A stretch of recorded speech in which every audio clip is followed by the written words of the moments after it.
구독과 좋아요는 영상 제작에 큰 힘이 됩니다. 어느 날 한 제자가 부처님을 찾아와 깊은 한숨을 내쉬며 말했습니다. 부처님, 저는 요즘 가족들과의 갈등 때문에 너무 괴롭습니다.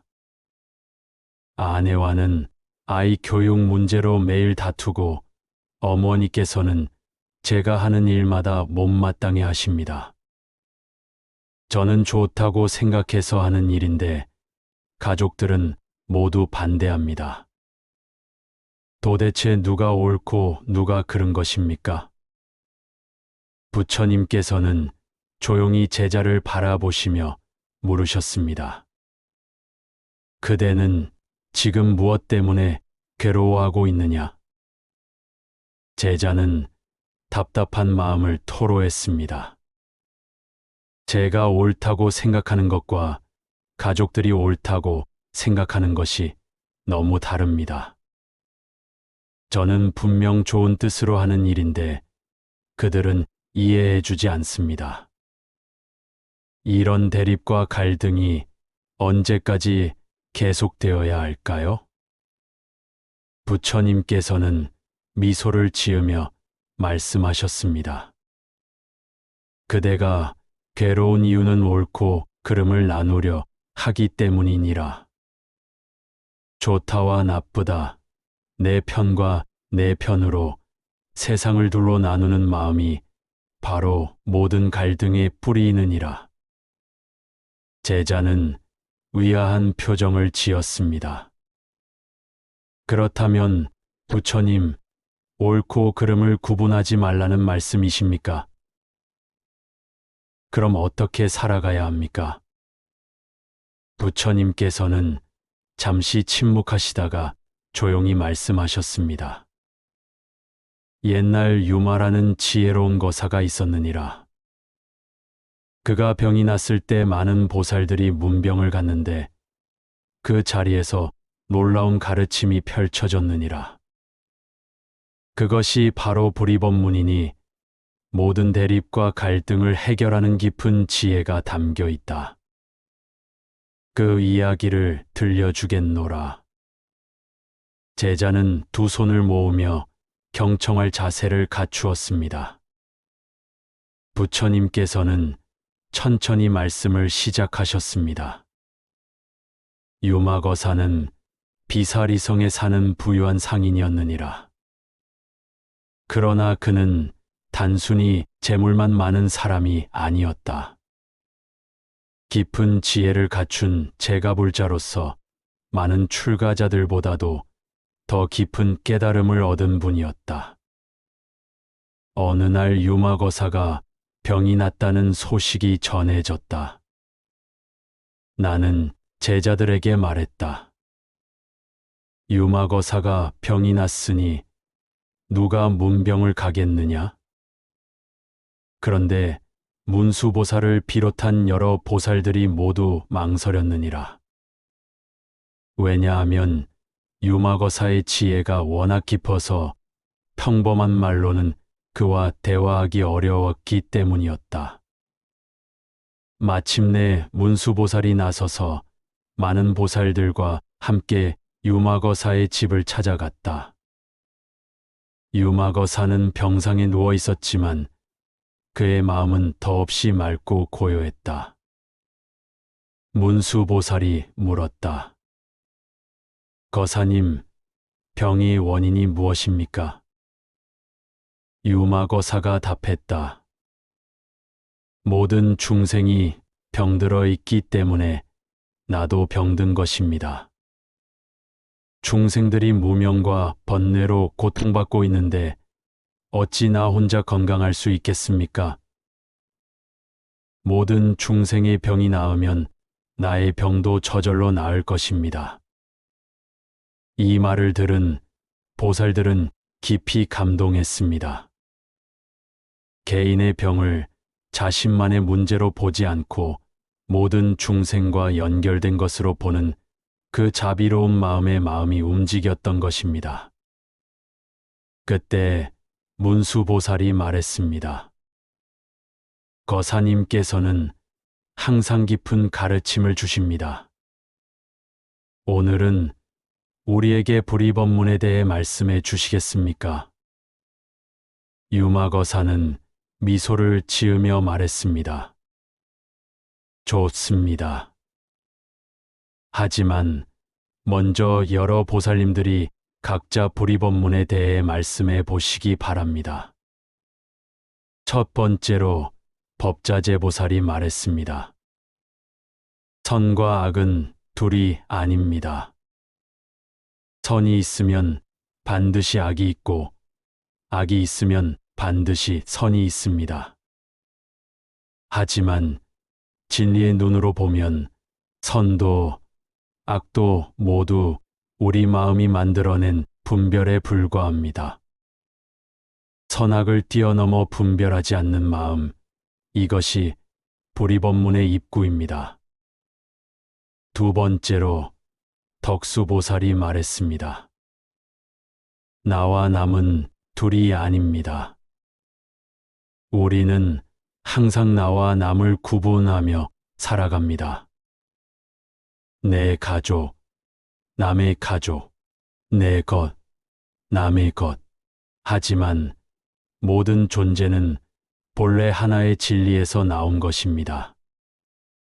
나와 남의 구분을 없애고 모든 중생을 자신처럼 사랑하는 마음, 이것이 불의법문입니다. 세 번째로 불견보살이 말했습니다. 더러움과 깨끗함은 둘이 아닙니다. 연꽃은 더러운 진흙에서 피어나지만 그 아름다움은 진흙 때문에 더러워지지 않습니다. 마찬가지로 우리 마음의 본성은 어떤 번뇌와 망상이 일어나도 본래 청정합니다. 더러움과 깨끗함을 분별하지 않는 마음, 이것이 불의법문입니다. 네 번째로 정선보살이 말했습니다. 동요함과 고요함은 둘이 아닙니다. 세상 사람들은 고요한 것은 좋고 동요하는 것은 나쁘다고 생각합니다. 하지만 바람이 불어도 산은 항상 고요하고 큰 바다는 파도가 일어도 깊은 곳은 언제나 평온합니다. 겉으로는 움직이는 것 같아도 마음 깊은 곳이 고요하면 그것이 진정한 평화입니다. 다섯 번째로 선의보살이 말했습니다. 생각과 생각 없음은 둘이 아닙니다. 많은 수행자들이 생각을 없애려고 애씁니다. 하지만 생각을 억지로 막으려 하는 것 자체가 또 하나의 생각입니다. 생각이 일어나는 것을 자연스럽게 받아들이되 그 생각에 휘둘리지 않는 것, 이것이 진정한 무념의 상태입니다. 여섯 번째로 순종보살이 말했습니다. 일반인과 성인은 둘이 아닙니다. 사람들은 자신을 범부라고 생각하고 부처님을 멀리 계신 성인이라고 여깁니다. 하지만 모든 중생은 본래 부처의 성품을 갖고 있습니다. 다만 그것을 깨닫지 못할 뿐입니다. 범부와 성인의 구분을 없애고 자신 안에 부처성을 믿는 것, 이것이 불의법문입니다. 일곱 번째로 복전보살이 말했습니다. 복과 지혜는 둘이 아닙니다. 어떤 사람은 복만 구하고 어떤 사람은 지혜만 추구합니다. 하지만 진정한 복은 지혜에서 나오고 진정한 지혜는 자비로운 행동에서 완성됩니다. 복을 짓되 집착하지 않고 지혜를 구하되 교만하지 않는 것, 이것이 불의법문입니다. 여덟 번째로 화현보살이 말했습니다. 괴로움과 즐거움은 둘이 아닙니다. 사람들은 괴로움을 피하고 즐거움을 얻으려고 합니다. 하지만 즐거움 속에도 괴로움의 씨앗이 있고 괴로움 속에도 깨달음의 기회가 숨어 있습니다. 괴로움과 즐거움을 똑같이 받아들이며 마음을 평등하게 유지하는 것, 이것이 불이법문입니다. 9번째로 광엄보살이 말했습니다.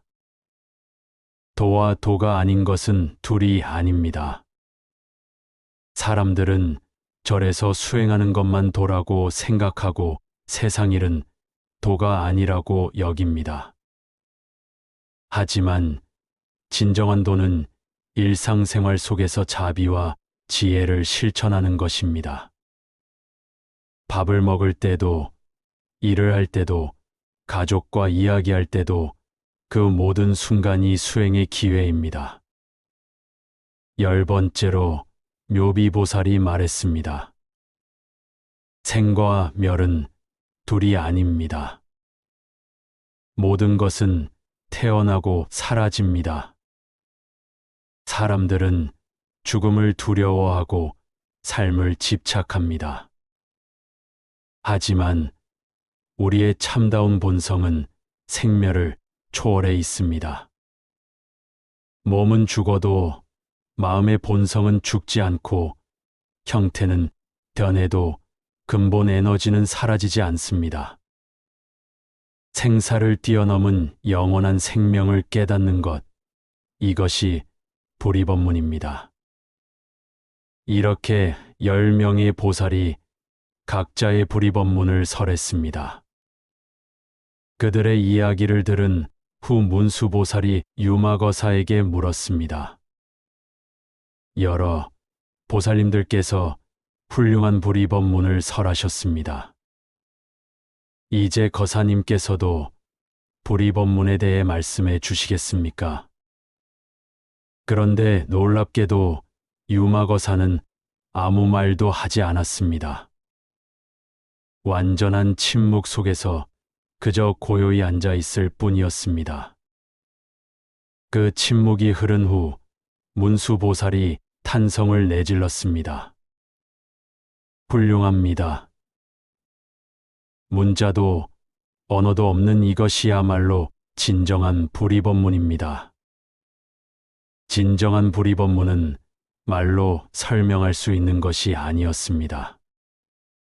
말을 하는 순간 이미 둘로 나누어지게 됩니다. 말하는 자와 듣는 자, 설명하는 것과 설명되는 것으로 갈라지기 때문입니다. 유마거사의 침묵은 이 모든 분별을 뛰어넘은 진리 자체를 보여준 것이었습니다. 부처님께서 여기까지 말씀하시자 제자는 깊은 감명을 받으며 물었습니다.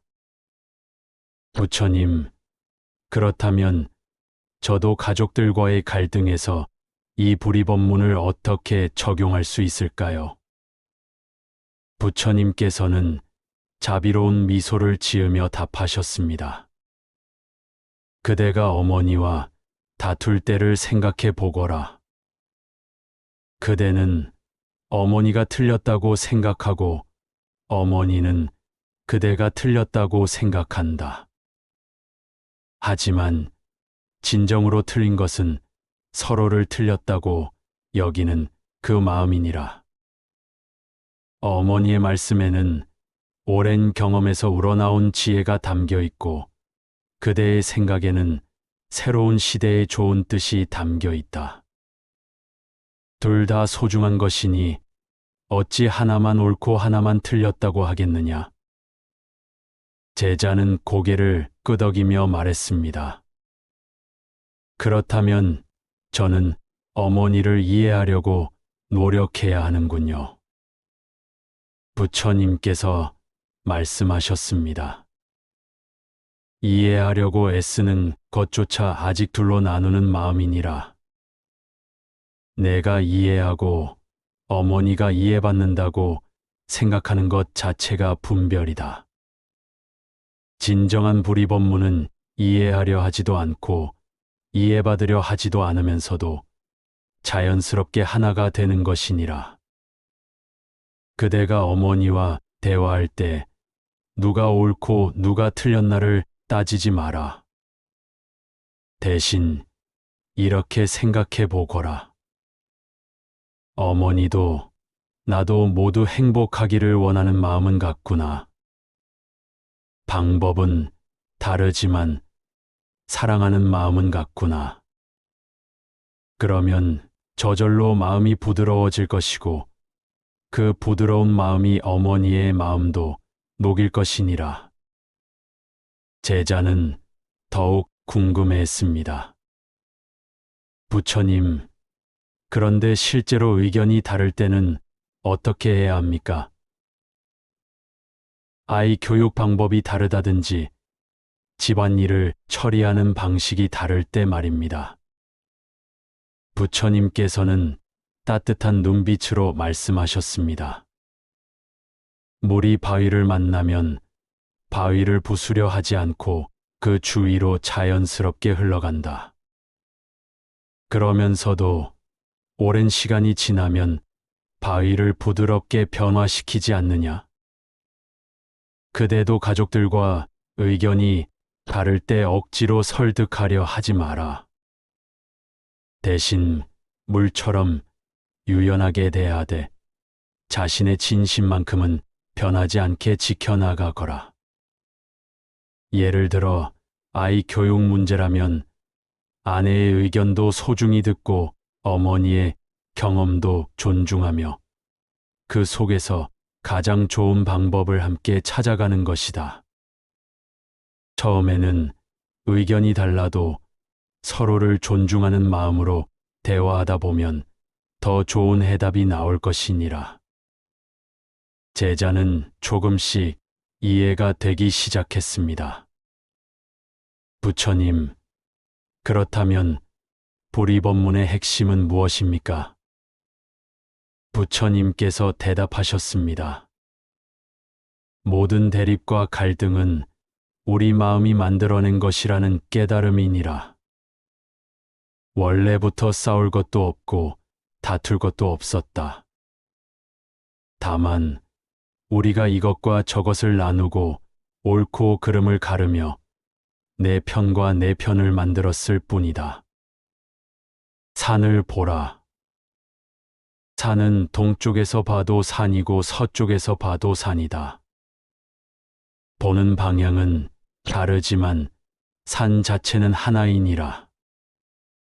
마찬가지로 사람들이 보는 관점은 다를 수 있지만 모두가 행복하기를 원하는 마음은 하나이니라.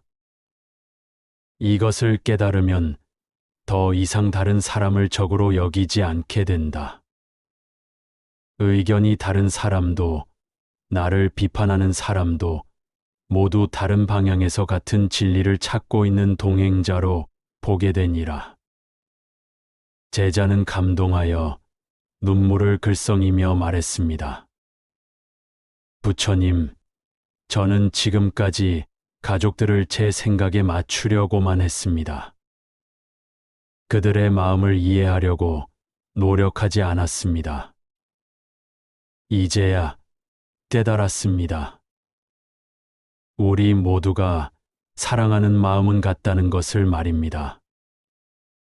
부처님께서 미소 지으며 말씀하셨습니다. 그렇다. 그대가 이것을 깨달았으면 이제 집에 돌아가서 실천해 보거라. 어머니께 따뜻한 말 한마디 건네고 아내에게 고마운 마음을 표현해 보거라. 아이에게는 사랑한다는 말을 해 주거라. 말다툼을 이기려 하지 말고 마음다툼을 풀려고 노력하거라. 그러면 그대의 집안이 평화로워질 것이고 그 평화가 이웃에게도 전해질 것이니라. 제자는 깊이 절을 올리며 말했습니다. 부처님의 가르침을 가슴 깊이 새기겠습니다. 앞으로는 갈등이 생길 때마다 불이법문을 떠올리며 마음을 다스리겠습니다. 부처님께서 마지막으로 말씀하셨습니다. 유마거사가 침묵으로 보여준 것처럼 때로는 말하지 않는 것이 가장 좋은 대답이 될 수도 있다. 화가 날 때는 말하기 전에 한 번 더 생각하고 다투고 싶을 때는 먼저 상대방의 입장에서 생각해 보거라. 그대가 변하면 세상도 변한다. 그대가 평화로우면 가족도 평화로워진다. 이것이 바로 불이법문의 실천이니라. 그날 이후 제자는 집에 돌아가서 부처님의 가르침을 실천하기 시작했습니다. 어머니가 잔소리를 하실 때도 화내지 않고 조용히 들었습니다. 아내와 의견이 다를 때도 자신의 주장만 내세우지 않고 함께 대화로 풀어갔습니다. 처음에는 가족들이 이해했지만 시간이 지나면서 집안 분위기가 점점 따뜻해졌습니다. 서로를 이해하려는 마음이 자라나고 작은 일로 다투는 일이 줄어들었습니다. 여러분도 일상에서 갈등이 생길 때마다 유마거사의 불이법문을 떠올려 보시기 바랍니다. 나와 남이 다르다고 생각하지 마시고 모두가 행복하기를 원하는 마음은 같다는 것을 기억하시기 바랍니다.